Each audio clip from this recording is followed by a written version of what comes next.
What's happening, people? It's your boy Juls, aka Juls Baby, reporting live from Universal Music Studios, King's Cross. Gonna do my Against the Clock for the first time, bring you guys to my world. Gonna see if we can create some vibes, take it to Africa, try and blend it with some house, and let's see what we come up with, man. I have no idea which direction I'm gonna go, but I want to try something up-tempo, normally to what I usually do, which is more of a mellow vibe, something that people can dance to. So I've got, an idea in my head.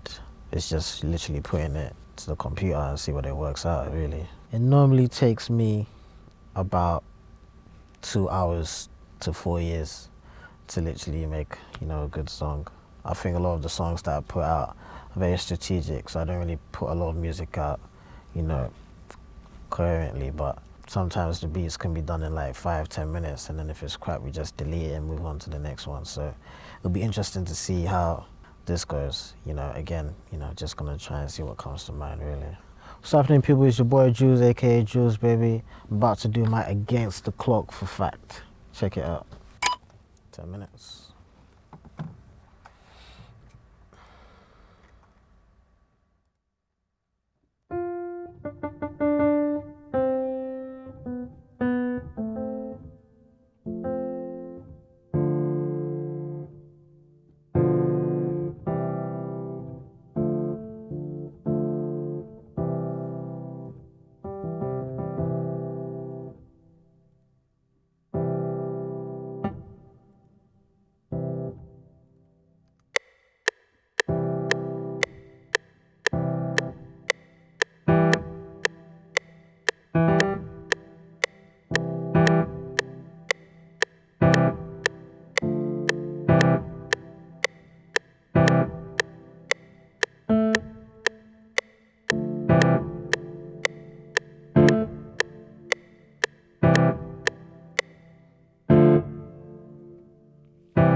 I think it was okay. The piano wasn't sounding right for me, but I think I'll probably go and finish it off when I get home. You know, I might turn it into a record. It sounded interesting. You know, it had a little Afro-dance kind of vibe to it, so we'll see how it goes. If I could change anything, maybe the groove, definitely tighten the drums up a bit. Definitely make it more sensible in the ear. Have a little bit more thumb to it, a little bit more groove. Everything was just in a hurry. But yeah, definitely tighten the drums up a bit. Yeah, definitely that piano, make it sound a bit softer. It's interesting, you put yourself in those situations like it's a matter of life or death, so you just need to think of it as you're going to be getting the biggest check of your life if you can make a beat in, you know, 10 minutes. Yeah, you literally have to, like, you know, get everything together, so it's interesting. So today I used a version of FL Studio, very old version, 10. I've just been lazy to upgrade. Just used the Stage 3 MIDI controller and keyboard. Literally, this is like my basic setup when I'm on the road. You know, just putting frameworks of, or skeletons of beats together. And then I just export everything into Logic, and then that's when I put a lot more live instrumentation in there, whether it's a sax or a guitar or whatever. Most times, because I'm a drum person, I like to start with the drums, always. And then once I've got a tight drum break or drum line, then I like to throw in the chords in there, but it depends on where I want to take it. So if I want to take it to a dark or evil place, then that's the kind of chords that I'll go for. If I want to take it to a happy, soulful place, then that's the chords that I'll go for. Depending on how exciting the beat is, you probably just want to finish it there. Or if you know you're going to come back to it with a little bit more thought and different ideas, then yeah, absolutely do that then, yeah. And against the clock ones that I saw was J5 that he done a few years back. And then I saw one by T. Williams, and then recently one by Amare from Ghana. Yeah, those are the ones that I've seen. Yeah, J5, he was more composed, you know what I mean, it's J5 in it. But Amare, you know, she came up with a wicked sound, and you could tell that she wanted to do a lot more of the vocals and stuff, but obviously 10 minutes. So that's when I realized that, oh, this is serious business here. Yeah, I want to say A-Rap Music. A-Rap Music is one of my, you know, favorite producers. I mean, I've got tons of favorite producers, but A-Rap Music is, you know, really dope. And, you know, his whole process, you know, was really sick. You know, he had the MPC out, you know, he had his, you know, melodies in there already, and he's really good making beats off the top. So stuff like that just also helps you to boost your own skill. That kind of makes sense. So yeah, A-Rap Music was definitely one of my favorite Against the Clock episodes, 100%. I was literally trying to go for like an Afro kind of vibe. So, you know, obviously start with the kick. The BPM I was going for was like 116. So, you know, just literally going like this, you know, making sure that it has that thump. And then literally just adding the percussion in as it goes by. I've got like loads of drums and percussions. So, you know, I literally just mess with all those sounds and try to add everything in there. So try to give it a little groove as well.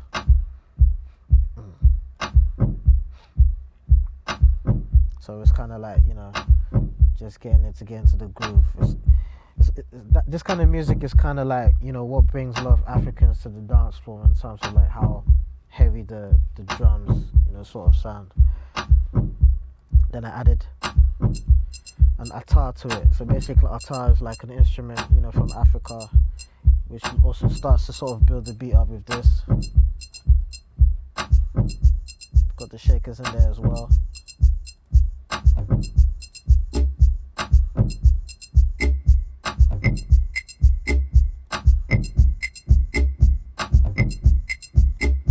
I like signature shakers in my stuff just to sort of give it a little bit more of a groove. And then I decided I've got loads of vocal samples in my stuff. So just chopping up vocals and stuff like.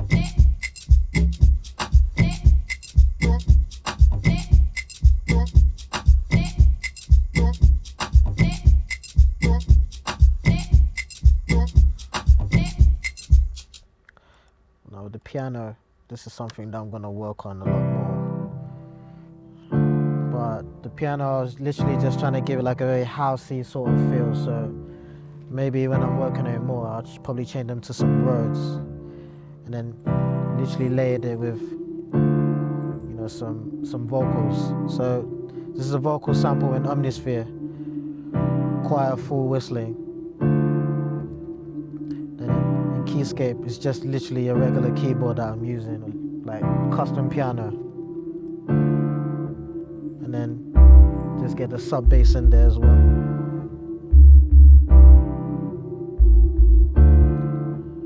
And then just more vocals. Just get some more vocals in there.